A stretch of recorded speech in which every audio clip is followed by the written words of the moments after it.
நம்ம அதிர்ஷ்டரோட நடிப்புல கடந்த மாதம் வெளியான திரைப்படம் தான் விடாமுயற்சி. 2 வருட கடின உழைப்பிற்கு பிறகு இந்த படம் எப்படியோ பிப்ரவரி 6ஆம் தேதி உலகம் முழுக்கவே ரிலீஸ் ஆகி பட்டைய கிளப்புச்சு.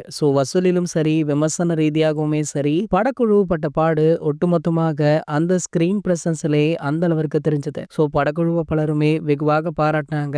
இந்த படத்துல பாத்தீங்கன்னா அதிர்ஷ்டரகனு அதிகப்படியான மாஸ் காட்சிகள், மாஸ் வசனங்கள் எல்லாம் கிடையாது. கதையுடைய நாயகனாக நம்ம ஏகே அவர்கள் இந்த படத்துல நடித்திருந்தார். இது பாத்தீங்கன்னா ஒரு செட் ஆஃப் ஆடியன்ஸுக்கு அந்த அளவிற்கு திருப்தியை கொடுக்கல அப்படின்னாலுமே படம் ஓவராலாக பாத்தீங்கன்னா பக்கவான ஹிட் கொடுத்திருக்கு. அது மட்டும் இல்லாம நம்ம மகுத்திருமேனியுடைய ஒர்க்குமே நம்ம ஏகே ரசிகர்களுக்கு ரொம்பவே பிடித்திருக்கு. மீண்டும் எப்போது இவருடன் இன்னொரு படம் பண்ணுவீங்க அப்படின்னு நம்ம அதிர்ஷ் சார் கிட்ட கேட்டுட்டும் இருக்காங்க. இந்த நிலையில பாத்தீங்கன்னா அதிர்ஷ் சாருடைய மற்றொரு திரைப்படமான குட் பேட் அக்லி படத்தை பற்றி ஒரு தகவல் சமூக வலைத்தளங்கள்ல வைரலுமே ஆகிட்டு இருக்கு. அதாவது இந்த படம் அடுத்த மாதம் 10ஆம் தேதி உலகம் முழுக்கவே ரிலீஸ் ஆகுது. இன்னும் ஒரு வாரங்கள்ல இந்த படத்துடைய ப்ரீ புக்கிங்கை ஸ்டார்ட் பண்ணிருக்காங்க.